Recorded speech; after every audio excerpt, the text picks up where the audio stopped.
How's it going, guys? Thanks for clicking on. Welcome to the first Phil Talk Sports podcast episode of 2025. Myself, Nick Rice here, talking college football Final Four and NFL Wildcard weekend. This, if you like football, this is like the most important weekend of the year. Obviously, the national championship comes up, the Super Bowl comes up, but you get like the most important games for both types of football at the same time. So, Nick, thanks for being here. Happy New Year's. How's it going?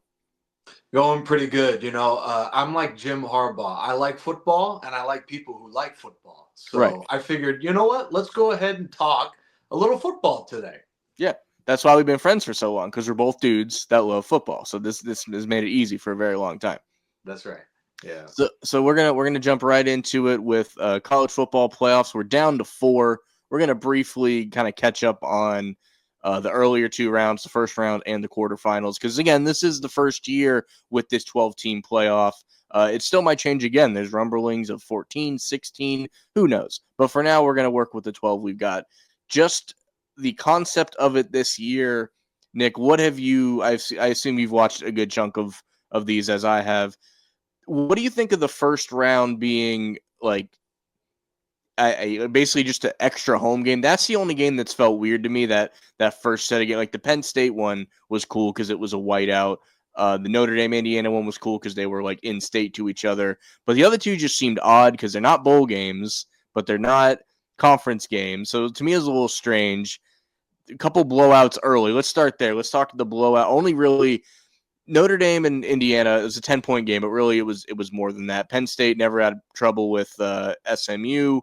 Ohio State destroyed Tennessee, and then Texas and Clemson was a game for a little bit. But all this talk of, who do you let in, who do you not, all these opening rounds were blowouts as it is. Yeah, what was crazy was the NCAA Twitter predicted all the playoff games, and they had a college football 25 sim. Shout out to the game, by the way. Apparently, that game is too accurate because they predicted that Ohio State would jump on Oregon 31-0 in the first half, and all the comments were, "There's no way. That doesn't make any sense." And that's literally exactly the way that it happened.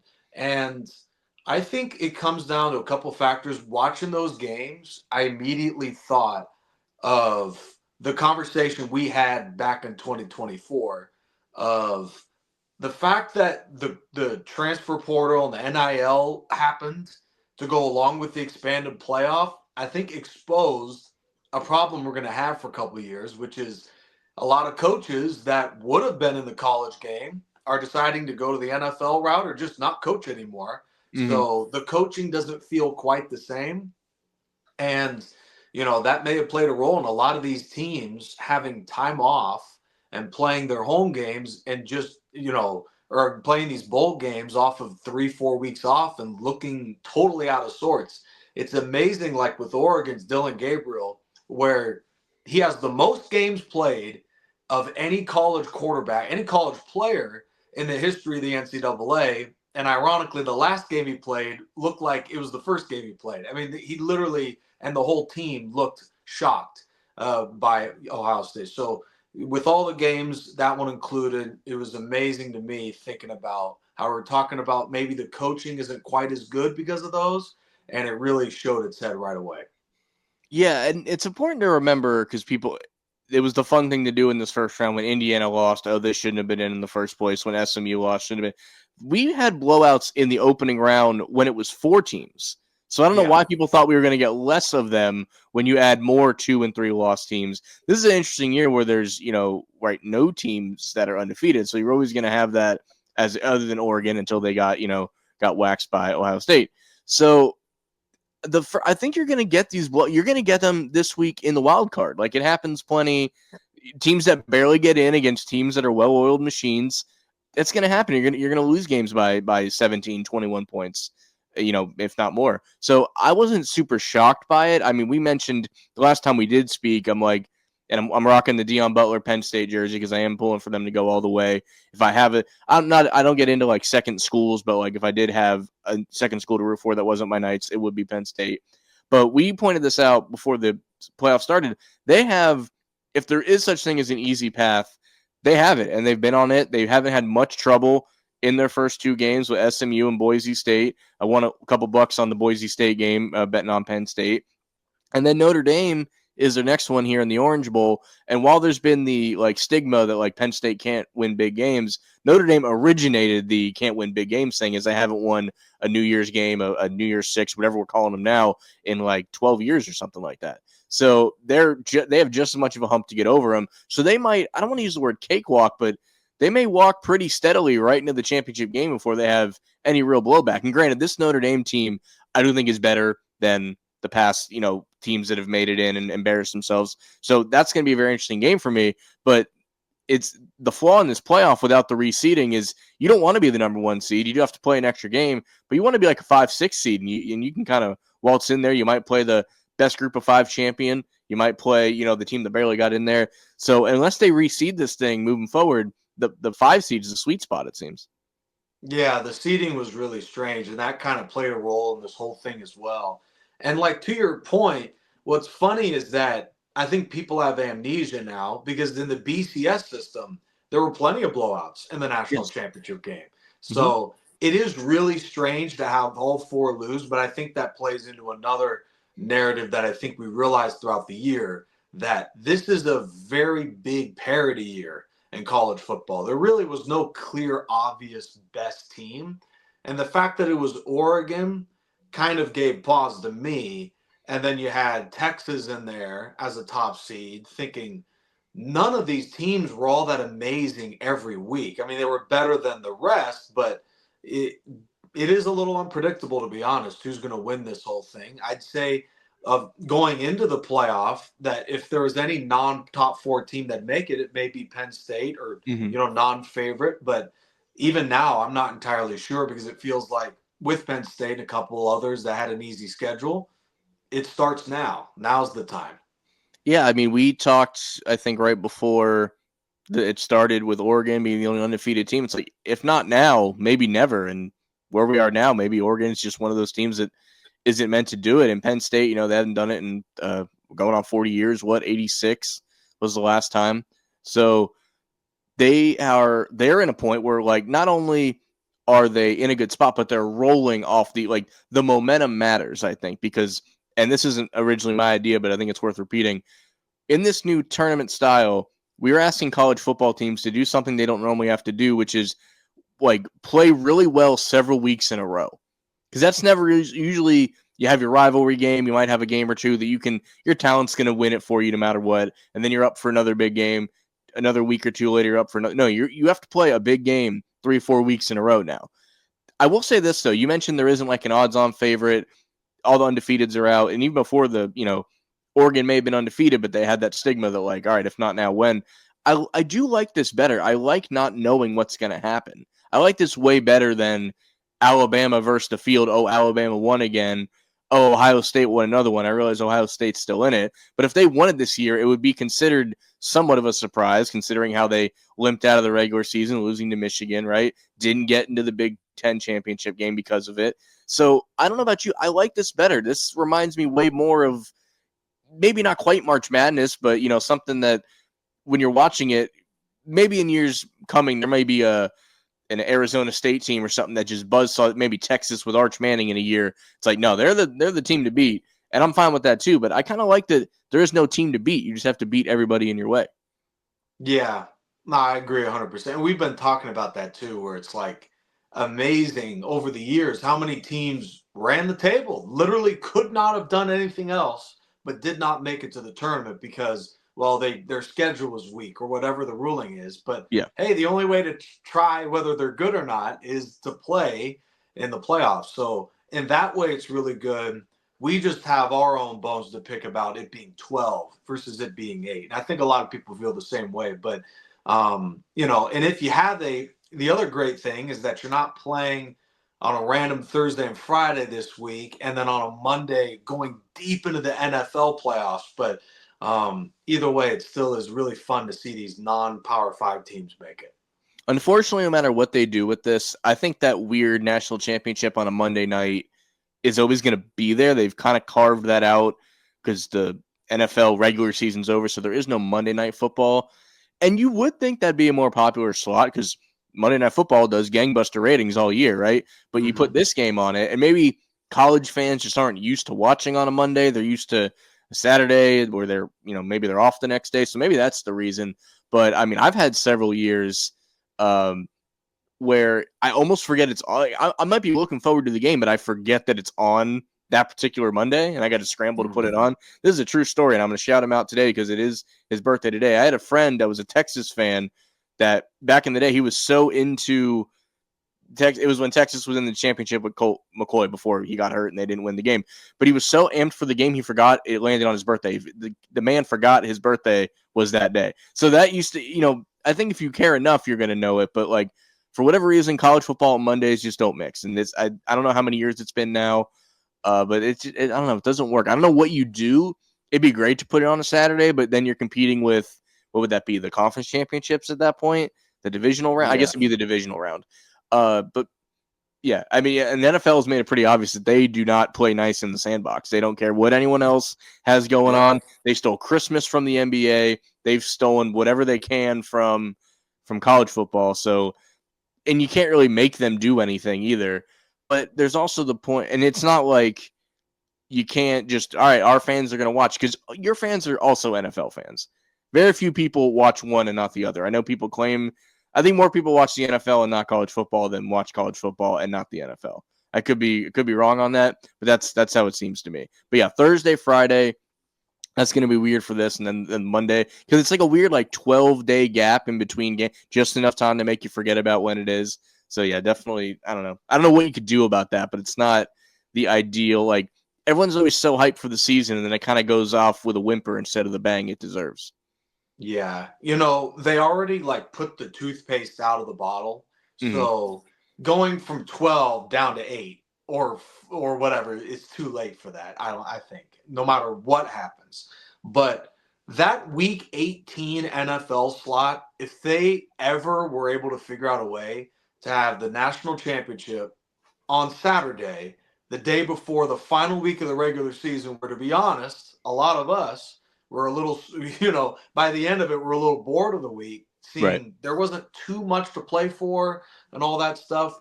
If they could ever figure that out, I think that would be the perfect slot. Unfortunately, though, I think it's too late because there's too many rounds to play. Yeah, that's true. And for this Thursday, Friday, we got coming up, for the Final Four, I don't think they've been marketing it that way. They're using the word semifinal. I think the Final Four sounds better. I think if you poll enough people, you'd be alarmed how many people don't know what quarterfinal and semifinal actually mean. So I think Final Four might be the move, but really that does sound more, that's probably trademarked as a basketball thing at this point. But the other thing that you can throw into this, I don't know if you've heard this story yet, Nick, but the Texas-Ohio State game, there's going to be an insane amount of snow in Texas that day. So there's a chance, we've already seen one of these games bumped to the next day. There is an outside chance this game gets bumped to the Saturday at noon before the wild card game start at 4:30. So that we may get one on Saturday, and it might feel a little more at home if you get the noon kickoff for college football. But we're out of these two games, I think there are people that are looking at, based on who's left, Ohio State and Texas, that's the real championship game. But so we'll start there. Who do you see coming out in the Cotton Bowl? I mean, going into last week, I still felt with Ohio State having so many guys hurt that they were the team I never really thought would win it all. So I guess they're in the Final Four or the semifinal, whatever. So they got a better chance.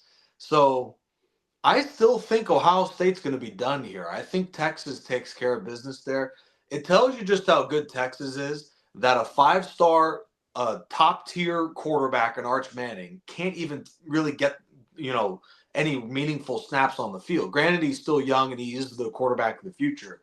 But, Quinn Ewers is just that good for Texas that Arch Manning can't really see the field. So give me Texas in this game, and, we'll be hearing my, oh, my, oh, my, Matthew McConaughey for the next 10 days. We'll deal with it at that time. And both of these teams have really interesting situations that, already getting this far, Ryan Day seems to be on the hot seat. Anything short of a national championship, that's going to be a conversation, which is weird. And then the other weird thing is Quentin Ewers can lead this team to a championship and still may have to hit the portal next year. and be like, hey, man, Quentin, appreciate it, man. Great having you here. We only got 2 years left of this guy, maybe 3. I don't forget. I assume he redshirted. We only got, 3 years left of this guy, and we want to get him out there. So, we'll sign off on whatever we need to sign off on. So that's going to be very strange because maybe if he just goes dynamite in these next 2 games, that his draft stock will be up enough. But I assume he's probably too late to enter the draft for this year. So he's got no choice but to try and just maybe make bank at some school for a 1-year rental of maybe a national championship playing quarterback or even winning quarterback.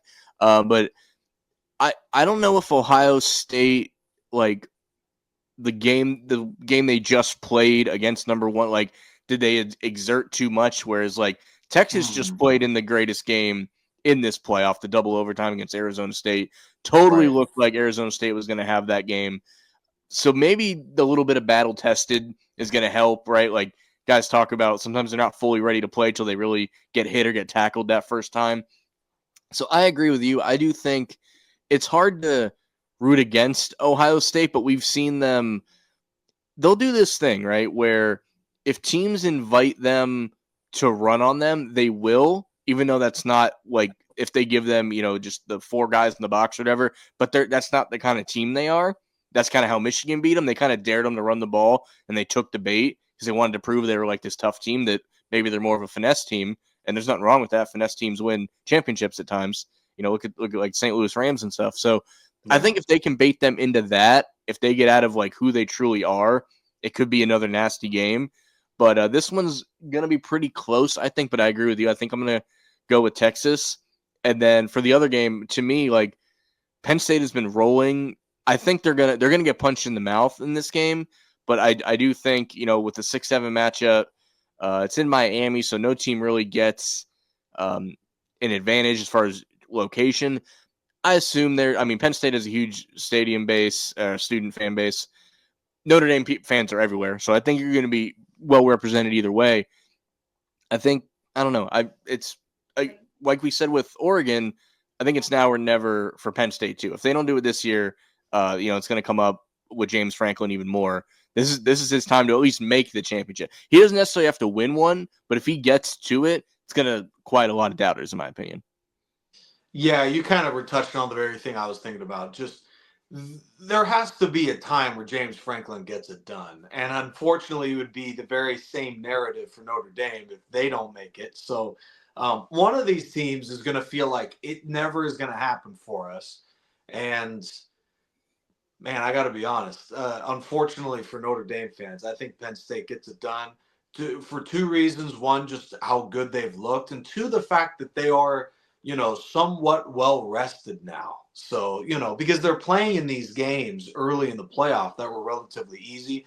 Notre Dame, they may have, like you said, led the route against Indiana, but that in-state rivalry was a tough one that took a lot out of them. And it's hard for NFL teams to go from playing a hard rivalry game to showing up the next week. Now ask, teenagers to do that. I don't think they can. So I think Penn State gets it done, and they'll play Texas in the championship. Yeah, and who had Texas Penn State going into this? I think anyone that said that may have been a liar. I will say this, though. If out of the teams on that second game to lose, Notre Dame will leave that game saying, all right, we still got our young coach and Marcus Freeman. It's only his second year with the team. Look how far they love that guy there, right? The second Kelly walked out the door, they hired him and the team erupted. That's still a great video to go back and watch. So I think they're going to say, like, all right, we kind of took our temperature this year and let's see how we can move it going. Whereas with Penn State, it'd be like, all right, everything, not like we were a dang good team, but everything went our way and we still couldn't get it done. So like the team, because we usually afterwards, especially like the big games, we say like, is this a bigger win for one team or a bigger loss for another? It would be a bigger loss for Penn State because everything lined up perfectly for them on top of like, especially if like Ohio State gets knocked out, like you said, they don't got to play them. They avoided them in the regular season. Oregon's already gone. They played them tough in the Big Ten championship game, but Oregon got it done. Notre Dame would look at this as like, all right, like that was probably a bigger run than we expected to go on, whereas Penn State kind of thought everything between the regular season and the way this seeding went down, you can't ask for anything better. So I think we weirdly both agree this time. I would be just as a football fan, And again, I'm a Penn State guy to an extent. Like, I don't want Penn State Ohio State. I don't want a Big Ten championship. I get you can't call it a Oh rematch yeah. because they didn't play this year, so it would be like, all right, they missed each other in the regular season, they missed each other in the Big Ten championship, so at least they'll get to play. So like, wouldn't be the worst thing in the world, but just from like an aesthetic, Texas, Penn State, Texas, Notre Dame, Ohio State, Notre Dame. That out of those four remaining matchups, Ohio State, Penn State would be my least value, just as a neutral football observer that wants to watch this game on a Monday. So for that other reason too, I don't want it to happen that way. Yeah, I agree with you. I think the seeding, the college football committee, however they did the seeding, was thinking there's no way all the top seeds are going to lose. So there's Right. no way we're going to have a Big Ten title game, and that may happen. One other thing I'm thinking of too with Ohio State, which could put a big wrench in things. I remember watching the Buckeyes in 2014 with Ezekiel Elliott, not super closely, but they were right on the fringe of making the playoff that year. Mm. And then they had in the Big Ten championship one of the most dominant wins of all time against, I think, Wisconsin. And we were thinking, okay, interesting. They took care of business. The other teams that were in front of them did not look impressive, so they were able to jump them to go to 4. And then they crushed Alabama.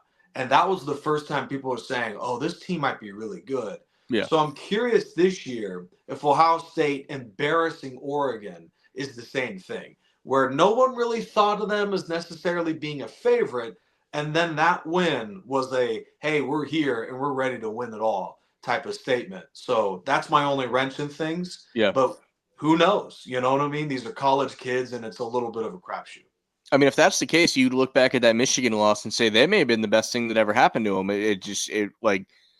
You can't overlook anybody if you can't beat them in this particular year. So I could definitely see that working. I mean, that Ezekiel Elliott year was not the same year that like they're on their third string quarterback. Yeah, So like Barrett. Yeah. Barrett, JT Barrett, and JT the Barrett. famous line, we don't have backups, we just have more starters. Like, I'm not an Ohio State guy, but how do you not get hyped when you hear something like that? So yeah, out of the I already mentioned that's my, I guess in order, I would want a Texas Penn State championship game, followed by an Ohio State Notre Dame, followed by a Texas Notre Dame, and then Ohio State Penn State. That would be the order of games and that I would want to see them. It's amazing. We don't try to agree. We don't before the show go, all right, what's your ideas? What's my ideas? We just happen to be totally in step here because Ohio State and Notre Dame would be a really fun kind of blue blood matchup.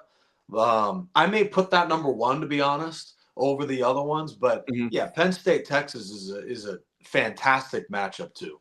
Yeah, you get the Northeast involved, the audience wise, you get the South still involved. I do think that'd be great. I think all the disagreements will come when we switch here to the NFL here in a minute. So we just front loaded the agreements so we can argue about Wildcard weekend. Real quick before we do make that switch, there were a few headlines in the regular bowl season, and I think we could just rapid fire give some of that. What did you think of? I'm drawing a blank here, and I apologize. Miami's quarterback leaving after the first half of the Pop-Tart Bowl and breaking the single season touchdown record, and then said, "All right, guys, I'll see you." And then they go on to lose by 1 point to Iowa State. Well, how did you feel when that all went down? Cam Ward, sorry, couldn't think of his name. Cam Ward, yeah, I liked it. I think NFL teams, should do that too. If there's really not a lot to play for, risking getting hurt, kind of like a Week 18 thing. So yeah, I thought that was outstanding for Cam Ward. Just kind of put a little bit more on tape, but not, have half the risk of getting hurt, I guess. So, and then, hey, NFL scouts, here's what the team looks like when I'm not in the football game. So I thought it was great. I thought it was a good idea. So you're not in the, and I'm not saying I necessarily am either. You're not in the belief of like that hinders his draft stock. Like NFL people are going to look at that like, I don't know if I want a guy that would leave his team at halftime like that. So you don't view it as a negative in the NFL eye? No, I actually think it's among the best options you could have. To me, I always, raise an eyebrow at players that miss the whole bowl game. So, there's no perfect answer because either you're risking getting hurt, or you're showing that you're not there for your team at all. So, no matter what, you're going to get criticism. So to me, I think, how about just do a little of both? And that was what Cam Ward did. I mean, I commended him initially that he was going to play in this game because you could argue though, like, I'm just going to go get ready for the draft. And when they got announced in the Pop-Tart Bowl, which is played here in Orlando, easily the best bowl that's out there. They get it. They understand it. They understand where they fit in this crazy world of college football. Even now, and the Cheez-It Bowl is like the slightly lighter version of that. Like, they do some of the fun stuff, not all the fun stuff. But, I know Miami fans, it's inevitable living in Florida. So, like, when that got announced, I was like, hey, man, you can see your Canes, an hour away instead of driving 3.5 hours down to Miami. And my one friend was like, yeah, if Cam Ward plays, I think I'm going to go. And he announced he was coming.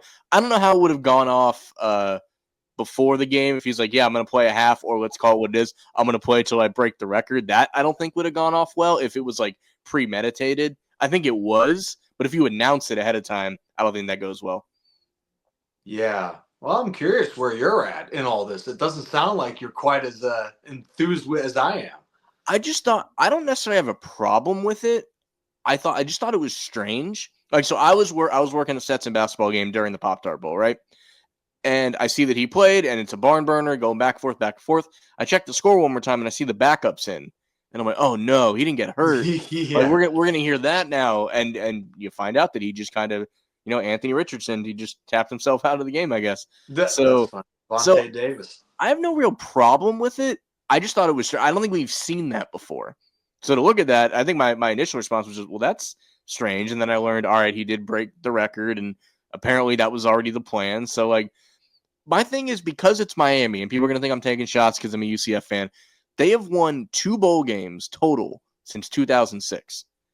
So, and they haven't won one since 2016. So you're coming up on a decade of I don't care what bowl game it is. Their last bowl win was December 2016 in the Russell Athletic Bowl. That bowl has not been named that. That's like 4 sponsors ago at this point, right?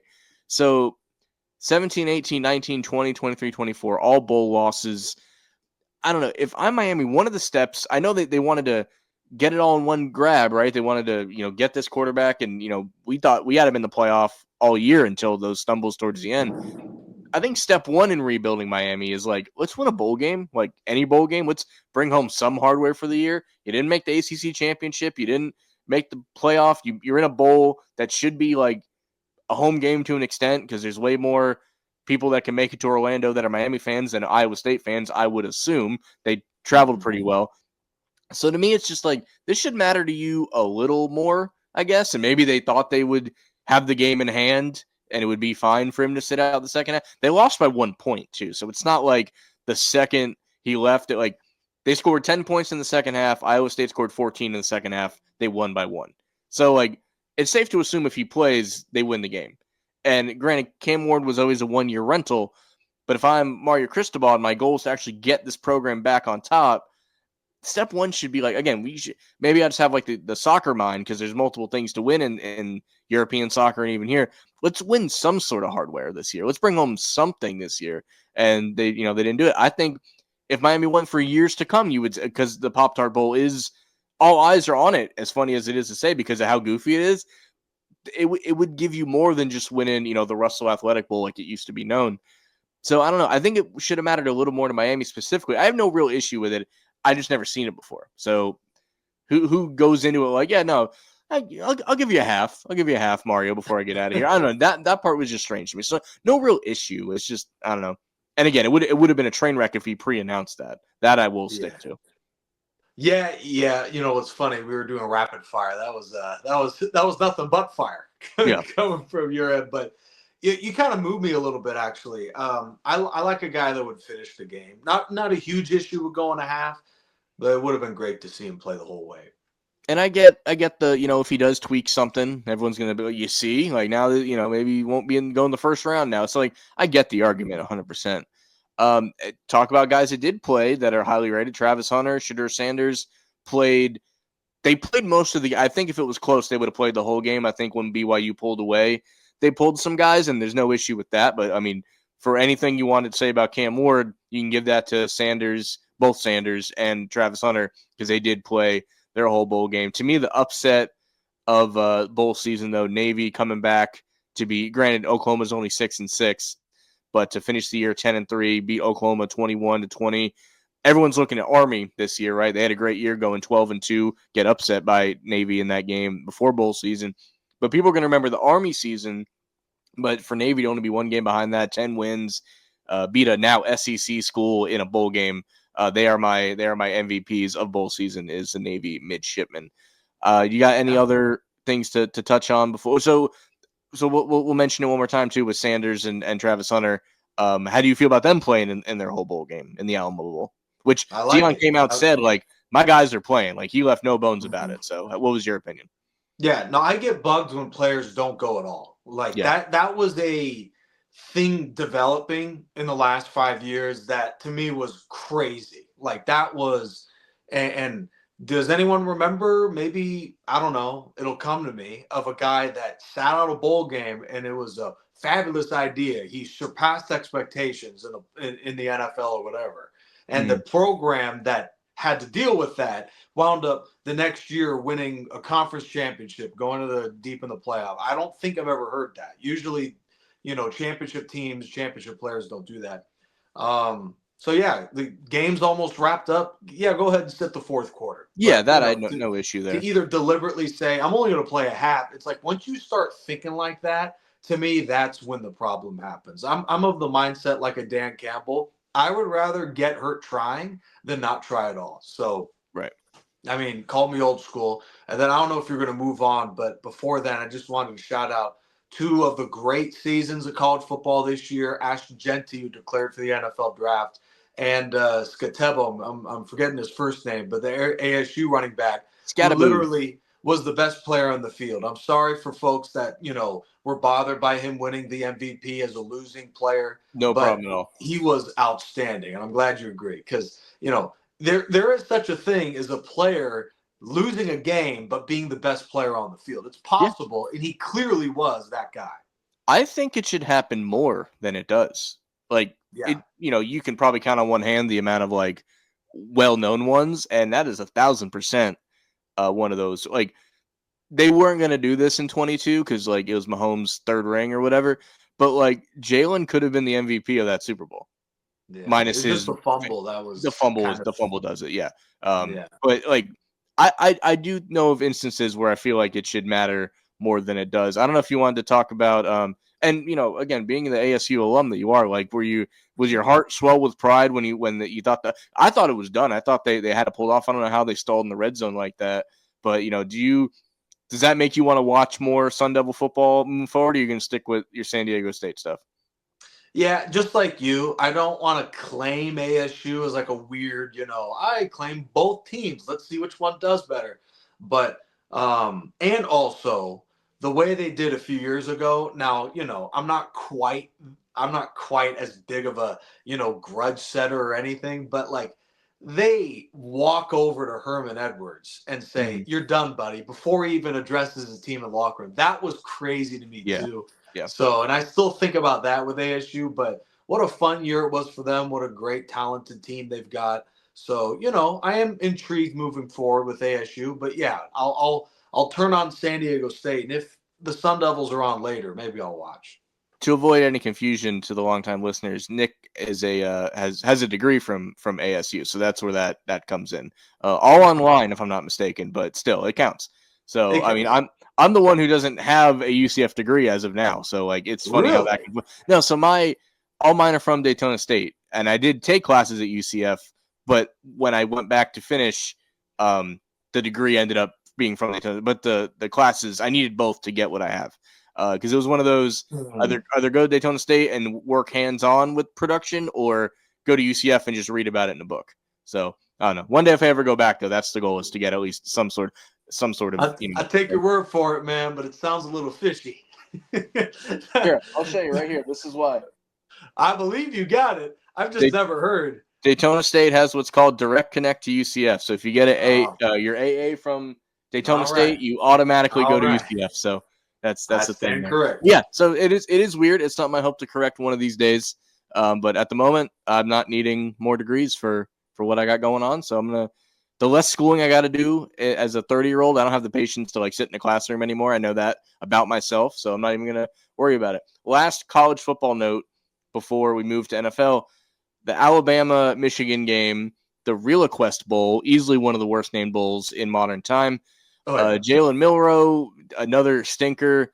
I know you don't claim Alabama, but you follow them. Like, is this is rock bottom as far as Alabama goes, right? 9-4, bowl loss, no college football playoff. Like, this is where the real rebuilding begins for them, in my opinion. Like, how do you any Saban magic that was left got shooken out of them throughout the year? They beat Georgia, but lose to Vandy. That is a wash at best. That might even be an overall negative.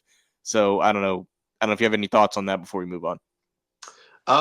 Just Alabama, yeah, took a pretty significant step back this year. If Mhm. Georgia was able to complete that comeback against Alabama earlier this year, I think they don't just go 8-5 or whatever. I think the literal bottom, turns up. So the fact that they beat them kind of saved the narrative a little bit. People, the media wasn't ready to kill them, but yeah, Bama, they got something to figure out here. And when the Washington coach came over, I think we all thought that this team may miss a step, but they're still going to be right in the conversation. I don't know. Maybe it's just an off year, but this is a little concerning. Maybe this guy is not quite the coach that we thought he was, but we'll see. It's just 1 year. Yeah. But yeah, it is pretty shocking the way that they finished. I mean, if they don't lose to Vanderbilt and they have the win against Georgia, they make the playoff as a 2-loss team. Maybe they line up against Boise or something and they win that first round, and then they lose, and it's like, all right, small step back because there's no Saban. That's totally understandable, because I expected like they're gonna go 10-3 and everyone's gonna lose their mind, because the people that are Alabama fans now were not Alabama fans prior to this, so they don't know this world. It's similar to what the Patriots are dealing with now. So Right. I expected that sort of thing, but yeah, they definitely, like I said, got a lot to figure out. I never thought Jalen Milroe was like the answer. I think Saban covered up a lot of problems with an offense that he ran, and I mean, even go back last year, like if Auburn doesn't hand them the game, like that's even more of an issue back then. So here I'm going to switch over to the NFL scores as we go into Wildcard weekend, a All doubleheader right. Saturday Sunday. Do you like the Saturday Sunday schedule? I don't know. I think I prefer the. It's hard to split up 4 games. 2 of them. I get why they do this, right? Because every game is standalone. You're not playing over someone else. So Saturday you got the Chargers Texans, followed by Steelers Ravens as they meet for the third time. Sunday at 4:30, Packers Eagles. I'm sorry, we got a 1:00 Broncos Bills, Packers Eagles, Commanders Bucks is the late game, and then this I really don't like, the Monday night wild card game. Oh yeah. Vikings and Rams. Not a fan of that. Nick, you guys will kick us off on Saturday. Your Chargers made the playoffs. Congrats again. To me, in my opinion, I know this game is in Houston, but it's incredibly winnable for you guys. What do you think? Yeah, well, the line is only 3. Mm, So they think that we're only going to win by a field goal. We got one of the best kickers in Cameron Dicker, so that yep. probably is exactly what's going to happen. But um, it's interesting considering that the Chargers had to go on this great run in order to avoid the Ravens and the Steelers, and Yeah. they did it. They got it done. So now they play a relatively easy on paper matchup, first ever playoff meeting against Houston. And I got to be honest, this would be a shocking upset if the Texans win to me, because Houston did not look very good most of the year. And Right. I know the playoffs is a different beast, but it's not quite a beast when Houston, just like the Chargers, are very, very inexperienced playoff wise. A lot of guys that are young and a lot of guys that don't have that experience. Really, only the guys that were remnants of that Houston Cleveland game I can think of. So I don't see an upset happening here, and I know I got blue tinted glasses on, but I don't see that being an upset. And just to your point earlier, I think if the NFL, were to care immensely by their fans, they Mm, would have 3 games Saturday, 3 games Sunday. But unfortunately, there's more money to be made. So we're going to have a weird Monday night game then whoever plays that has to turn around in a playoff game and play 5 or 6 days later. Yeah, I mean, I remember the first year. I think it was like Kansas City, Houston, or something. I remember when they first did the Saturday, and that threw me off enough. But the Monday, yeah, I really don't like. But you mentioned, Houston struggled a lot of the year, and we expected after C.J. Stroud had such a great rookie year that he was going to take that next step. I guess you could equate to what he had this year is like the sophomore slump, right? Didn't look terrible, but didn't quite take that next step. Still got in the playoffs. I think it helps when they were in an incredibly winnable division. So that's helpful for them for sure. And then obviously you guys are in a very difficult division to win. So to for an 11-6, 10-7, like that's a very different record based on the journey that you guys are on. And the Texans, this has been all over the internet, so I just want to make it known here. I'm going to say 4:30 because that's my local start, but every wild card game in the history of the Houston Texans, which of course only goes back to 2002, they have played the Saturday 4:30, 3:30 local start time. So if you're going to be something, be consistent. How funny is that? Yeah. Yeah, a little bit of a bummer for them, but the winner of this game has the most rest, That's in true. theory before the next round. So that could be a good thing, or I guess it could be a bad thing. But I'd say for the winner of this game, they probably would want a little more of a drag it out game so that way they can, have something to kind of rest on going into next week. But give me the Chargers, man. I just think we're too good of a team against Houston to not get this done. That game is on CBS and Paramount Plus for those keeping score. I think it's important to say these for all these games because you're going to need like 4 or 5 different services to watch all these games. Moving to the Prime Video. Didn't do Nickelodeon on any. I think one of these are. I forget which one. I got to double check, but I do think one of these gets that simulcast. It might be you guys, honestly. I honestly don't know. That's what I thought it would be. Yeah. So the late game, 8 o'clock, is on Prime Video. This is Steelers-Ravens round 3. Lamar Jackson, fresh off winning me a fantasy championship, saying I want a real one now. So great year, MVP, maybe not, if not favorite, right up there. I think it's him and Josh Allen. It appears to be the race. I don't know if you have any thoughts you want to weigh in on that, but we talked a lot of now or nevers for some college teams earlier. This may be the year for the Ravens of like everything clicked out. Other than Kansas City, you get all the home games or whatever. The Steelers are a shaky 10-7 in my opinion. Like it's the Tomlin rule; they're always going to have a winning record. But I think the Ravens find a way to win this as comfortably as you can beat the Steelers when you're the Ravens. Yeah, if John Harbaugh does not run Derrick Henry, I am going to be irate because how many playoff games are the Ravens going to? We're number 1 in rushing. Let's throw the ball 40 times like we did against the Chiefs. Just right. I don't get it, but hopefully they learn from last year.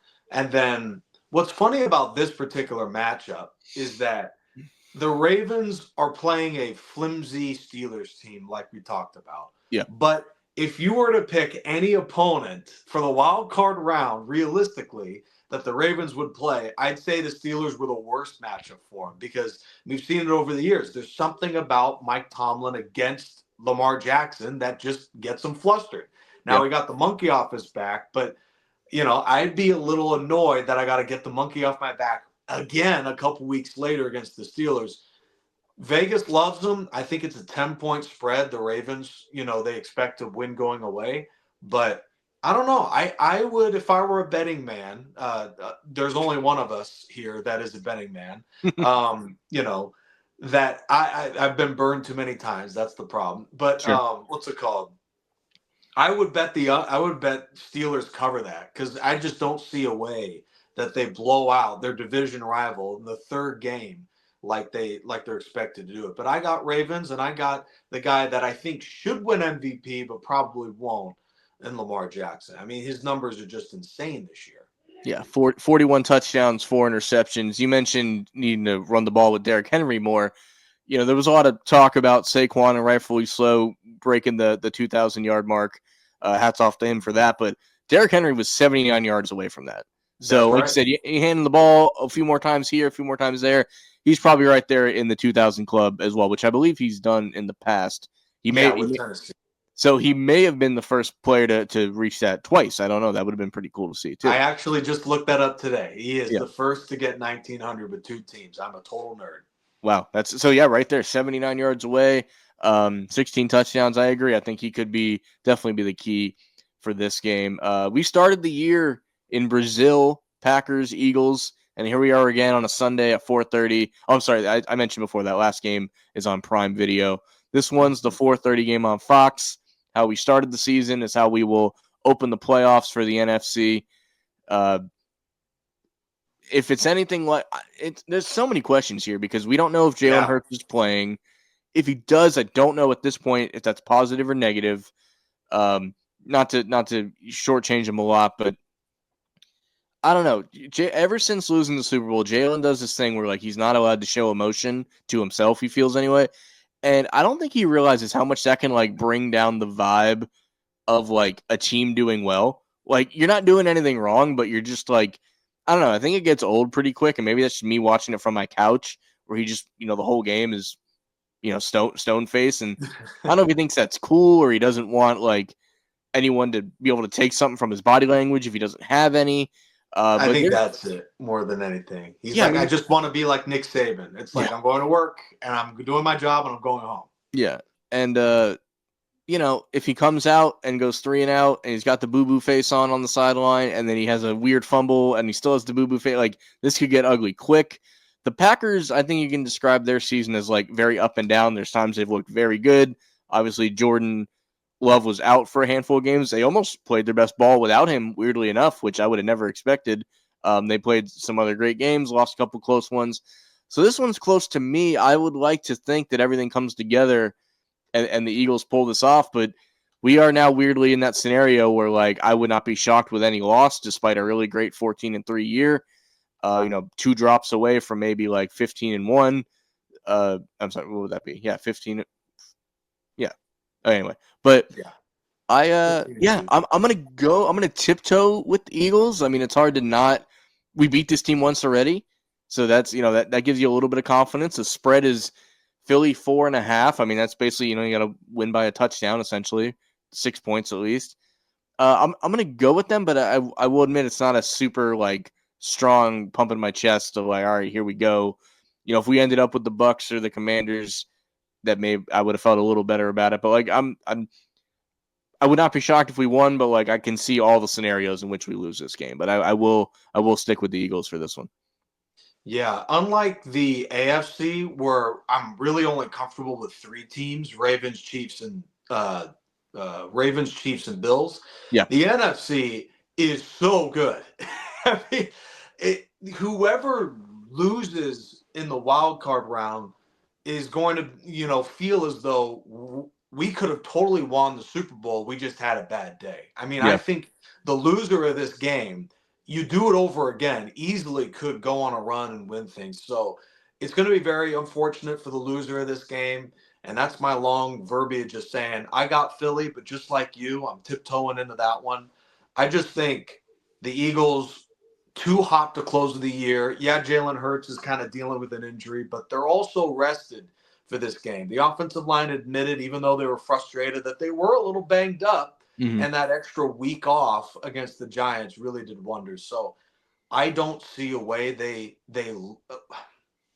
that's too strong, but I would be pretty surprised if they lose with all those factors in mind. But I wouldn't be like stunned beyond belief because Green Bay is a very good team.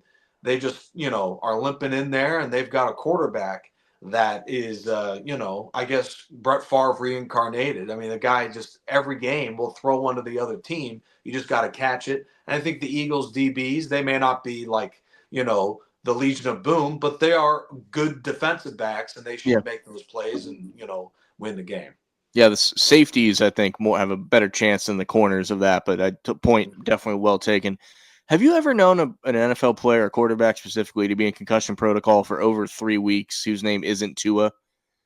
Like this whole thing is funky to me. I almost don't know if he had the concussion in the first place. I think it comes down to that he wore the 2 colored cleats and the NFL fined him and Jordan paid the fine, the shoe company, and this is like a weird punishment thing. Like, I don't get in conspiracies a whole lot, but like this whole thing has been funky to me. I can't imagine whatever punishment, if that is the case, that they don't leave him out of the playoff game. But he will be like a month away, from his last game. Maybe he's super fresh and can go on a run. Maybe that helps. Maybe it doesn't. But we're both pretty aligned with that one. Yeah, watching my fair share of Netflix, I just saw the Aaron Rodgers Netflix series. It's amazing how many players do stuff just out of vengeance because they Yeah, know it pisses the NFL off. They know it pisses, management off, and they just do it anyway. So it totally could just be that. He's just being weird and annoying to the NFL. right. But it's also, and I don't want to spend too much time on this, like he is one of their most publicized players. It's, Aaron Rodgers used to be, so like he's kind of in this annoying subsection now. But like when people talk about like the superstars of the league, they mention Jalen Hurts now. So it's like, why would you have that battle with that particular player? I don't know. Strange to me. But we'll move on because that's a conversation for another day. The 1:00 game, I did this out of order because that's how it's shown up on ESPN. But the 1:00 game on CBS and Paramount Plus, Bills Broncos. This one's gonna be pretty quick for me. The Bills win, but this game could be a lot of fun. Like Bo Nix this year, easily one of the most exciting players. Denver as a whole, just a fun team to watch. Every year, I've always had this theory for NBA and NFL. When your team is bad, before you get good, you have that weird middle ground where you might not be good yet, but you're a lot of fun to watch. And that's where Denver is right now. Might be another year or two before they're, again, it's a very hard division to win. So 10-7, 11-6 might be the ceiling on this incarnation of the team. But I think this is going to be a lot of fun. Another, if not now, when thing with MVP candidate Josh Allen. I think they win this. It's going to be a cold day. Both of these teams are used to the cold, so that's not really going to matter. I got Buffalo in what could be a really fun game. Might be the most enjoyable just game to watch of the weekend. Now, that is the first of what I assume to be quite a few differences that we have. Mm-hmm. This reminds me a lot of Bills Steelers a couple years ago, and Bills, and in this Josh Allen era, and whoever they play in the wild card round, it's amazing where they always seem to get a draw where it's like by halftime or third quarter, Buffalo pulls away and embarrasses them, and I think that's the same thing here. I think the Bills win going away against Denver. And yes, Bo Nix was a really, really fun story, and Denver was, interesting down the stretch to make the playoffs. But I think we kind of saw in some of the losses they had here recently, they embarrassed the number twos of the Chiefs. But in general, this team, to me, didn't impress me very much, which is why I think Cincinnati would have been a tougher draw for Buffalo, would have been a more fun draw for Buffalo. I agree with you that Bo every Nix, team in the AFC is really happy that they didn't quite make it. Oh, Funny yeah. enough, week 1 of the NFL season, the Patriots beat the Bengals, shock everybody. That one loss kept the Bengals out of the playoffs, and that one win kept the Pats from the number 1 seed. So talk about butterfly effect there. A But yes, lose-lose for yes, sure. absolutely. But yeah, I think this is Buffalo going away. I don't know what the line is, but to me, if the Bills win by less than 10, I'd be shocked. But I'm with you. Broncos next year, if they have a good draft or two, and I don't think most people are a huge fan of Sean Payton, but they understand his greatness as an offensive guru, and I think this team should be good moving forward. I mean, I don't think we're as far off as you kind of made it sound there. When I say, the most fun game of the weekend, the Bills might be up 17, but Bo Nix is still going to make people miss and throw across his body, and Cortland Sutton makes some crazy catch. So it's just going to be fun. It might not be particularly close. I could see the Bills by 17 or something. Like it could happen, but so I think we're closer on that than maybe we thought. All right. I hear you. 8:00 again. Two teams that have won. They've kind of won football fans' hearts this year, and even with the scuffle we had. Where's the streaming, by the way? Just for this all one fans out is there? NBC and Peacock. So Of people course. NBC, and then Peacock for everybody else.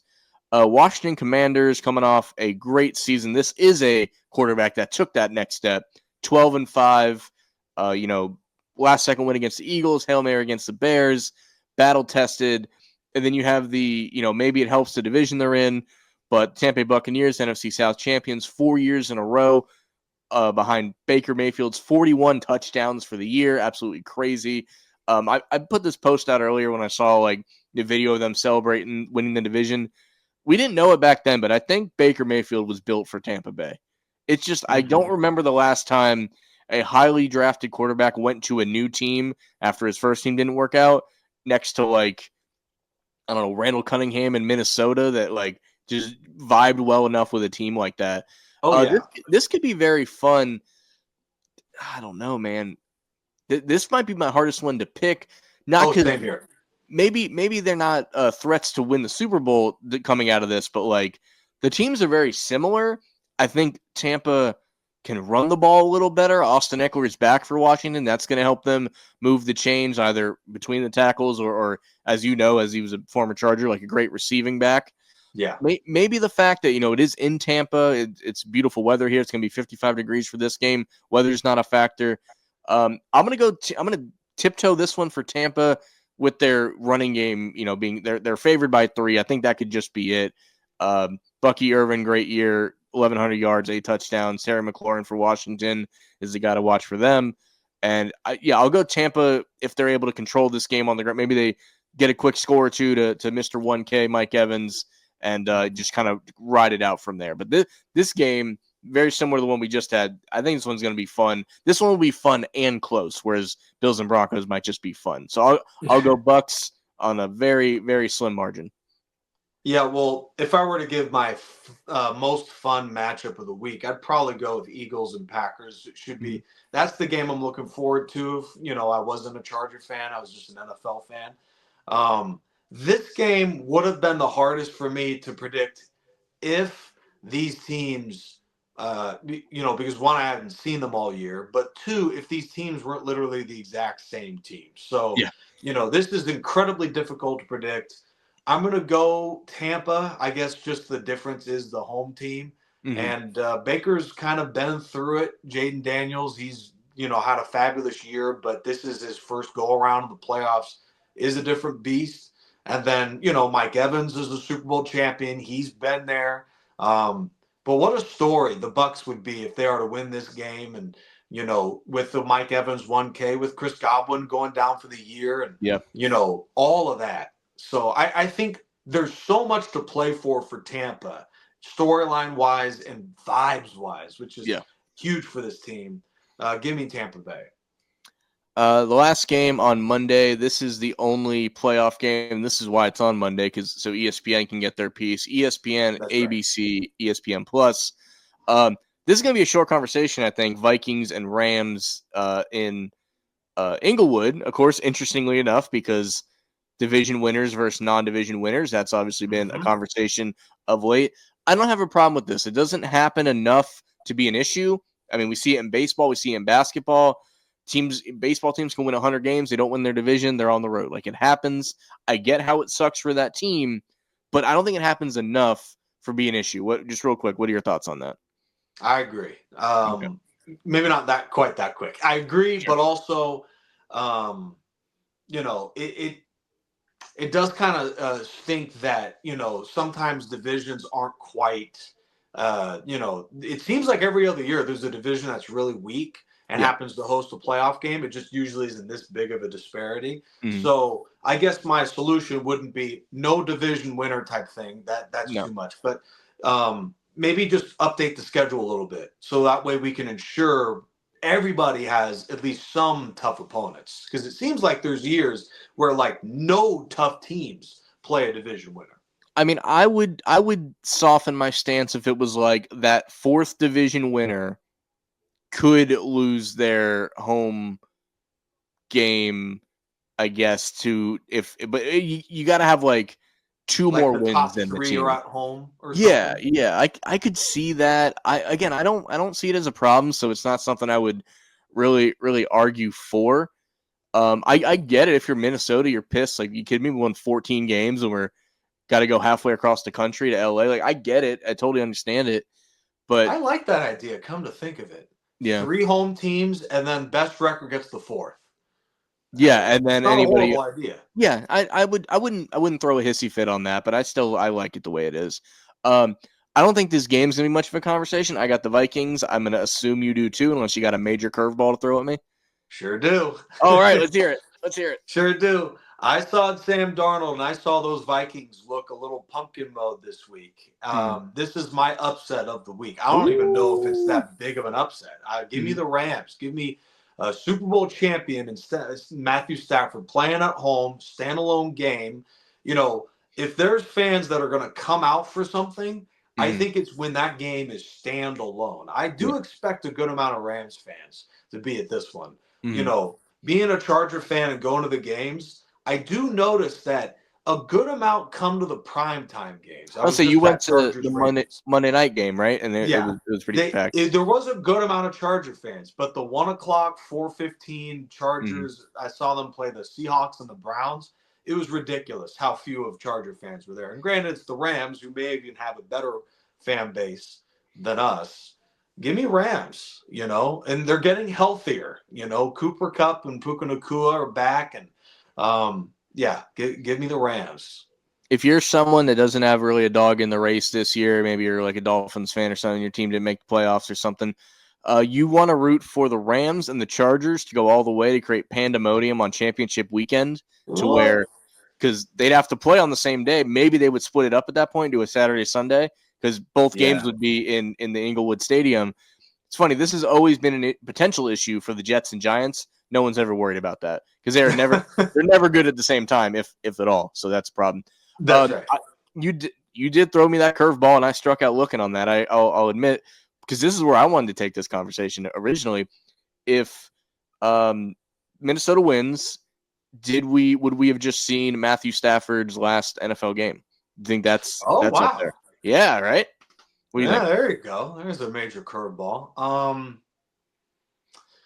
I feel like the Sean McVay effect and the good team they have around adds a couple years. And Mhm. granted, I think we may already be a year or two in that, Yeah, but it's hard to walk away from knowing you've got a brilliant coach and living in LA and all that stuff. It's like it's not a bad gig. So I doubt it, to be quite honest with you. That's kind of a weird way to go out, to battle your way in this fun close of the year to make the playoffs, only to lose it and then retire. To me, feels a little anticlimactic. So I I mean, think he returns. let's say you're upset peaks and then they lose like next week to Detroit or something. Do you think does that change your opinion at all?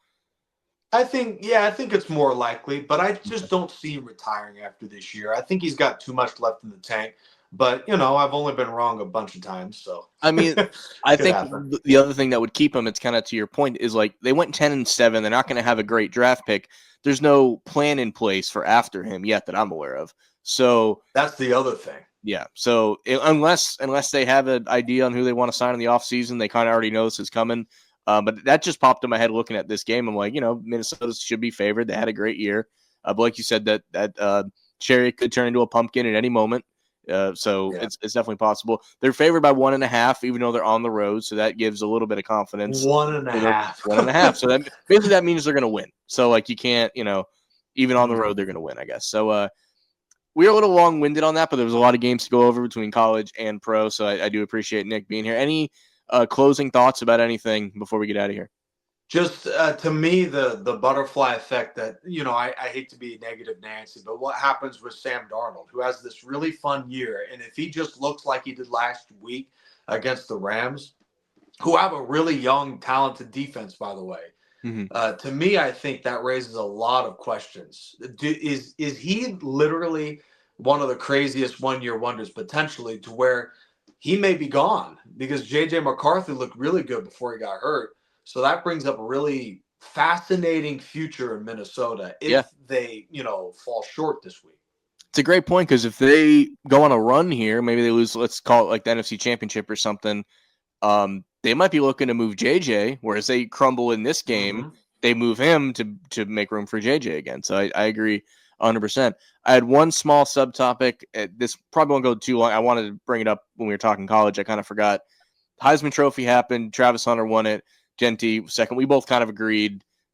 Maybe Genty should have won it. Yeah. When you talk Heisman, I don't know about you. I view it as a regular season award. It's never spelled out in black and white that way. But do you agree with that? Like, just Yeah, just like with the MVP of the NFL yeah, and and the NBA, even though they give it out NBA. in the third round or whatever they give it out. So Yeah, I don't know. That stuff that gets me where like, because by the time they announce it, like the conference championship has already been played, and you can even make that the cutoff. Like if you make the conference championship, that can pad your stats a little bit. But I don't know. That's never been fully defined. And I think that's a problem. Just wanted to throw that in the mix here. We've been doing these for a long time, and what always amazes me is the weird, random, small stuff that frustrates you just a little bit. You Yeah. know what I mean? Well, this is the This stuff is one of those things. that's born in the group chat usually with me, you, and Hank that I have to bring up to the light. So No, shout of out to the course. group chat. It's really like people talk like Colin Cowherd talks about like his pre-production meetings before his shows. Our group chat is basically a pre-production meeting for whenever we do these That's right. podcasts and stuff. So good stuff there. But I want to thank Nick for being here again. Hope everyone enjoys college football Final Four, NFL Wildcard weekend, and we will see you next time. Happy New Year again, and take care.